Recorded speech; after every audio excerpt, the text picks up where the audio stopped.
Kami bertiga akan menjawab tugas analisis laporan keuangan yang diberikan oleh dosen. Sebelum kami menjawab pertanyaan-pertanyaan itu, kami akan memperkenalkan diri kami masing-masing. Yang pertama, perkenalkan, nama saya Maria Angelica, NIM 2210147. Perkenalkan, nama saya Suci Fitra, NIM 2210136. Saya Muhammad Rizkarvan Bahtiar, NPM 2022-10117. Jangan lupa dinonton video selanjutnya. Baik, saya akan menjelaskan tentang yang pertama, debit to asset ratio atau DAR. Pembahasan debit to asset ratio atau DAR. Rumus DAR sama dengan total utang per total aset. DAR sama dengan 450 juta per 750 juta sama dengan 0,6. Yang kedua, debit to equity ratio atau DER. Pembahasan debit to equity ratio atau DER. Rumus DER sama dengan total utang per ekuitas pemegang saham. DER sama dengan 450 juta dibagi per 300 juta sama dengan 1,5. Kesimpulan rasio solvabilitas perusahaan ABC. 1. Debit to asset ratio atau DAR sama dengan 0,6 atau 60%. Interpretasi dan implikasi soal nomor 1. Debit to asset ratio atau DAR sama dengan 0,6 atau 60%. Interpretasi DAR sebesar 60% menunjukkan bahwa 60% dari total aset perusahaan didanai oleh utang, sedangkan sisanya 40% didanai oleh ekuitas. Implikasi rasio ini berada pada kisaran yang cukup tinggi yang mengindikasikan bahwa perusahaan ABC bergantung cukup besar pada utang dalam pembiayaan aset. Perusahaan dengan DAR yang lebih tinggi biasanya memiliki risiko yang lebih besar karena beban utang yang lebih tinggi. Hal ini dapat mempengaruhi solvabilitas jangka panjang perusahaan, terutama jika terjadi penurunan laba atau peningkatan suku bunga yang meningkatkan biaya utang. Yang kedua, debit to equity ratio atau DER 1 sama dengan 1,5 dalam atau 150%. Interpretasi dan implikasi soal nomor 2. Debit to equity ratio atau DER sama dengan 1,5 atau 150%. Interpretasi rasio DER sebesar 1,5 menunjukkan bahwa perusahaan ABC memiliki utang sebesar 1,5 untuk setiap satu ekuitas. Ini berarti perusahaan menggunakan lebih banyak utang dibandingkan ekuitas dalam pendanaan operasionalnya. Implikasi DER yang lebih dari 1 menunjukkan bahwa perusahaan lebih bergantung pada utang untuk mendanai asetnya, yang bisa meningkatkan risiko keuangan. Meskipun penggunaan utang dapat membantu meningkatkan pertumbuhan dengan leverage, rasio ini juga mengindikasikan adanya beban utang yang relatif tinggi dibandingkan modal sendiri. Jika kondisi pasar memburuk atau pendapatan menurun, perusahaan mungkin menghadapi kesulitan dalam membayar kewajiban utangnya. Pertanyaan, analisa dan interpretasi data di atas. Analisa dan interpretasi data di atas. Yang pertama, debit to asset ratio atau DAR. Perkembangan DAR mengalami penurunan dari 60 pada tahun 2021 menjadi 55 pada tahun 2023. Interpretasi, penurunan rasio ini mengindikasikan bahwa utang mengambil porsi yang lebih kecil dari total aset perusahaan dari tahun ke tahun, sehingga mengalami penurunan ini menunjukkan bahwa perusahaan menggunakan utang sebagai sumber pendanaan utama. Penurunan rasio ini mengindikasikan bahwa utang mengambil porsi yang lebih kecil dari total aset perusahaan dari tahun ke tahun, sehingga mengalami penurunan. Ini menunjukkan bahwa perusahaan menggunakan utang sebagai sumber pendanaan utama dalam pengelolaan aset. Implikasi: jika kadar tersebut meningkat, risiko finansial perusahaan akan bertambah. Perusahaan harus waspada terhadap potensi masalah solvabilitas jangka panjang, terutama jika terjadi penurunan pendapatan atau peningkatan beban utang. Yang kedua, debit to equity ratio atau DER. Perkembangan: DER menurun dari 150 pada tahun 2021 menjadi 125 pada tahun 2023. Interpretasi: penurunan rasio ini menunjukkan bahwa perusahaan semakin bergantung pada utang daripada ekuitas untuk mendanai operasionalnya. Hal ini menunjukkan bahwa perusahaan ABC menurun leverage finansial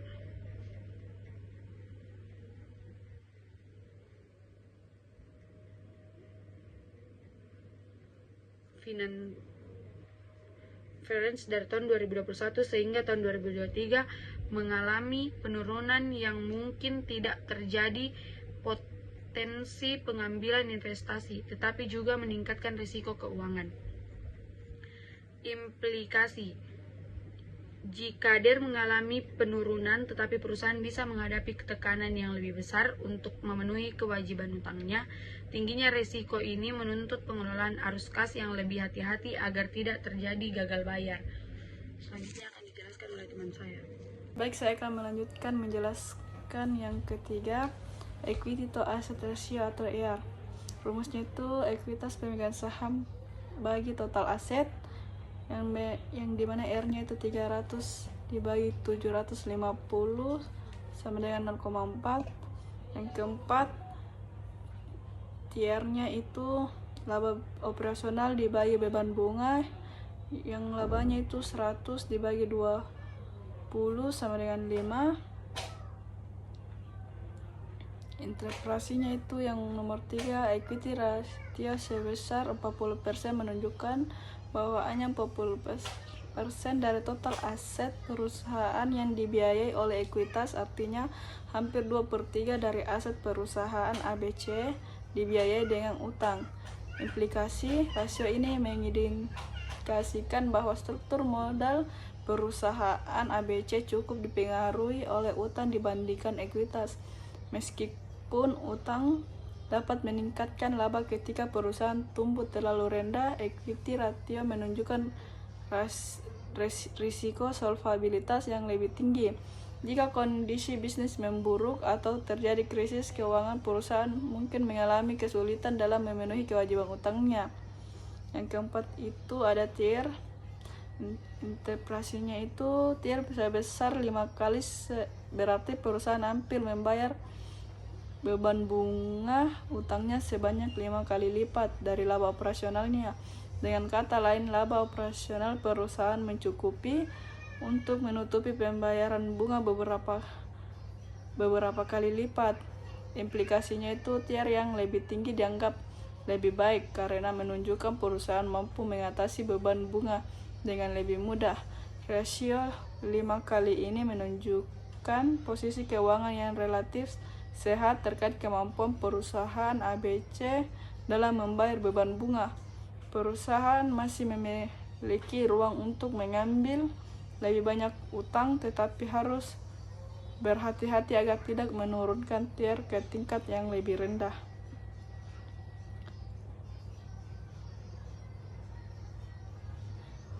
Dan perkembangannya itu equity ratio naik dari 40 pada tahun 2021 menjadi 45 pada tahun 2023.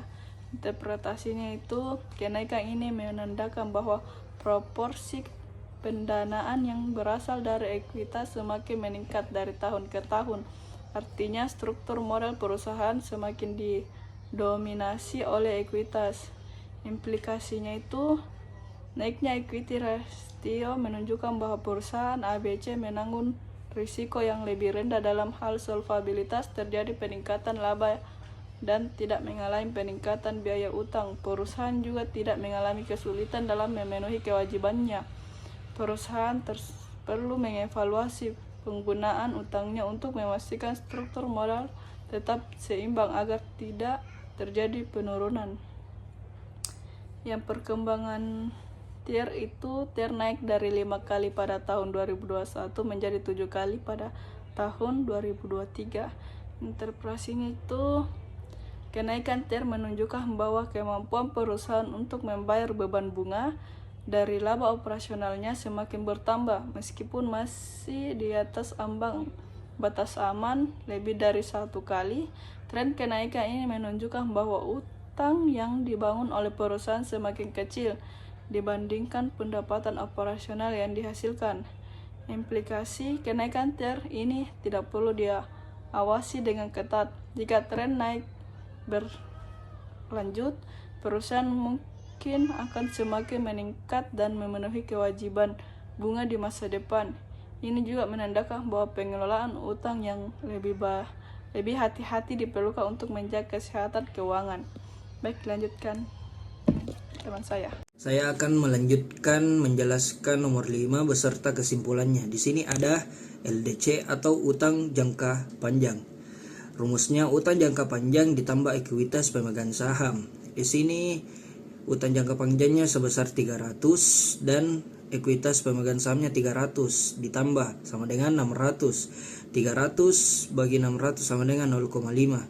Kesimpulan rasio solvabilitas perusahaan ABC. Yang pertama ada DAR 0,6 atau 60%, yang kedua ada DER 1,5 atau 150%, yang ketiga ada IR 0,4 atau 40%, dan yang keempat ada TIR 5 kali, yang kelima dan terakhir LDC 0,5 atau 50%. Interpretasi LDC sebesar 50% menunjukkan bahwa sekitar 50% dari struktur modal perusahaan terdiri dari utang jangka panjang, sedangkan sisanya dibiayai oleh ekuitas. Implikasinya, rasio ini berada di atas batas ideal 50%, yang menandakan bahwa perusahaan ABC bergantung lebih banyak pada utang jangka panjang untuk membiayai pertumbuhannya. Ini menunjukkan adanya risiko finansial yang lebih tinggi, terutama dalam jangka panjang, karena perusahaan harus membayar bunga dan pokok utang dalam waktu yang lebih lama. Jika suku bunga naik atau pendapatan turun, perusahaan mungkin menghadapi tekanan keuangan yang lebih besar. Kesimpulan umum, solvabilitas perusahaan ABC menunjukkan adanya tingkat ketergantungan yang cukup tinggi terhadap utang dibandingkan dengan ekuitas, dengan rasio DAR sebesar 60% dan DER sebesar 1,5. Perusahaan mengandalkan utang sebagai sumber pendanaan utama, meskipun kemampuan membayar beban bunga atau TIR masih aman pada 5 kali. Tingginya risiko utang dapat menimbulkan risiko solvabilitas jika pendapatan perusahaan menurun atau suku bunga meningkat. Implikasi utama bunga manajemen adalah perlunya menyeimbangkan antara penggunaan utang dan ekuitas dalam struktur modal. Meskipun leverage-nya dapat meningkat pertumbuhan, utang yang terlalu tinggi juga meningkatkan risiko keuangan, terutama dalam kondisi ekonomi yang tidak menentu. Manajemen harus mempertimbangkan untuk mengurangi utang atau mencari sumber pendanaan lain yang lebih stabil dalam jangka panjang.